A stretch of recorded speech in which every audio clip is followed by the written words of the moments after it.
Assalamualaikum Bu, kami dari tim podcast ingin mengetahui kisah Anda yang hebat dan menginspirasi itu.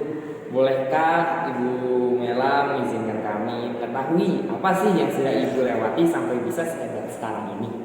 Wah, kalau cerita tentang kisah hebat sama inspiratif, kayaknya Bu Mel nggak punya cerita itu ya. Semenakjubkan itu tuh nggak punya gitu ya. Cuma kalau misalkan cerita yang mungkin bisa jadi pelajaran bagi teman-teman itu ada gitu. Sampai Bu Mel di titik ini sebagai guru fisika di SMIT Al-Haraki sudah pasti jungkir balik, apalagi kalau melewati dulu zaman kuliah, harus kuliah fisika yang katanya dianggap sulit tapi ternyata tidak sesulit itu gitu kan, melalui jalur SBMPTN kalau sekarang istilahnya itu, melalui banyak persaingan, itu juga tidak mudah sebenarnya gitu. Kok bisa gitu ya, sebenarnya banyak latar belakangnya. Cuma ada satu cerita yang mungkin bisa jadi pelajaran buat kalian juga. Jadi waktu Bu Mel SMA, Bu Mel itu kan ngambil jurusan IPA tuh. Terus dengan paradigma orang-orang dan anak-anak IPA bahwa anak IPA itu jauh lebih pintar dari anak IPS katanya gitu kan. Dan sok-sokan lah di kepala Bu Mel tuh seperti itu, sok-sokan anak IPA mah gampang belajar IPA, pelajaran IPS juga gampang lah dibaca doang gitu kan kalau pelajaran IPS. Jadi anak IPA udah pasti menguasai IPA IPS. Terus Bu Mel ikutanlah SBMPTN sekarang istilahnya, ngambil yang IPC.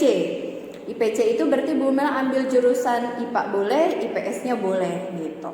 Jurusan pertama itu adalah jurusan ekonomi UI. Dengan catatan kalau bisa lulus lewat SBMPTN, Bu Mel mendapatkan beasiswa sampurna saat itu. Dengan sombongnya, gampang ngerjain soal IPS, tinggal baca-baca doang gitu kan. Terus pilihan 2 itu UNJ Fisika, pilihan 3 itu UIN Fisika. Ya, masih dengan rasa sombongnya gitu kan. Belajar IPS saat itu hanya pas ujian aja. Sok-sokan gampang belajar ekonomi, belajar sejarah, geografi pas ujian. Pas hari H dapatlah soal IPS. Ternyata soalnya sungguh rumit, gak ngerti sama sekali. Boro-boro bisa ngerjain. Orang belajar cuma berapa malam doang karena memang punya rasa sombong lah gitu. Anak IPA bisa mengerjakan soal IPS gitu kan. Dengan kemampuan yang terbatas, pengetahuan IPS akhirnya mengerjakanlah soal IPS gitu. Itu pilihan pertama UI ekonomi, kemudian pilihan kedua tiganya adalah fisika. Pas hasil waktu itu hasilnya belum ada internet kalau tidak salah, masih di koran gitu. Pagi-pagi dicek di koran, masuklah nama Bu Mel ternyata di koran. Lulusnya lulus pilihan ketiga fisika UIN gitu. Alhamdulillah banget. Tapi dari situ sadar bahwa paradigma anak IPA bisa mengerjakan soal IPS itu salah besar.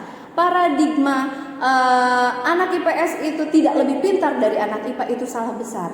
Masing-masing anak IPA dan anak IPS masing-masing sama-sama pintar, masing-masing punya kemampuan lebih.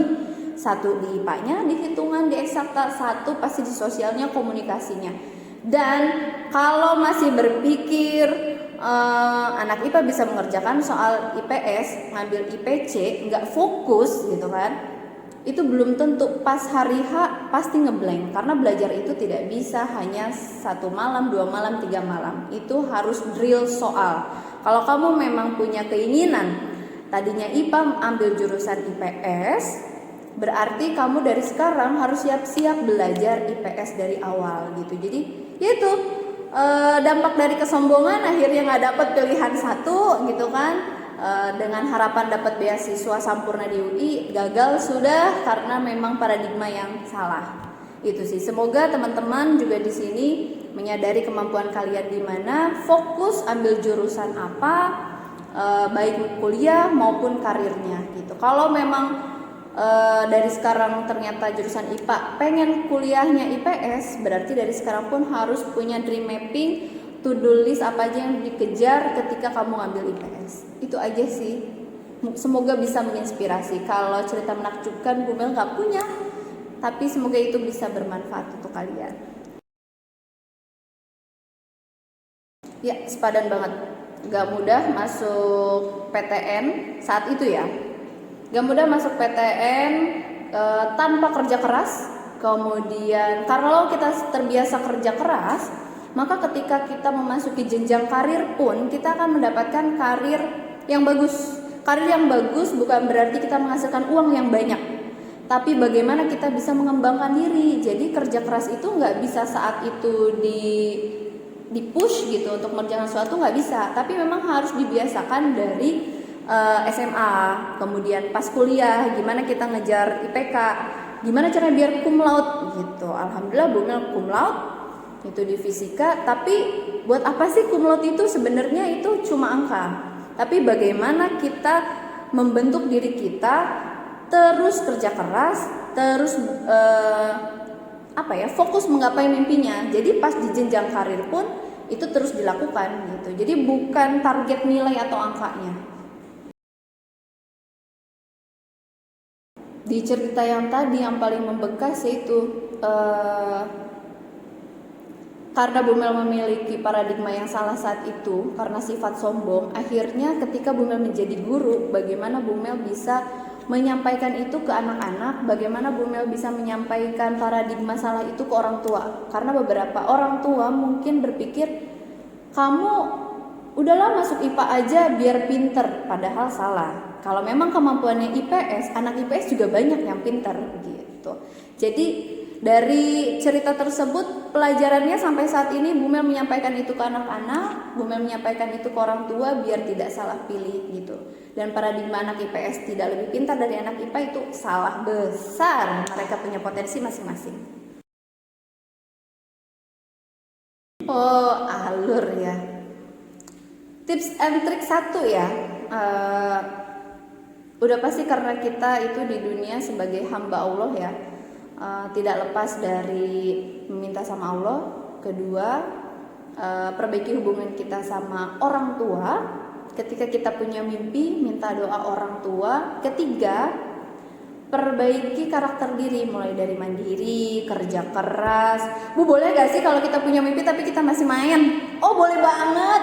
Itu buat refreshing, pusing 7 keliling kalau kita gak ada refreshingnya.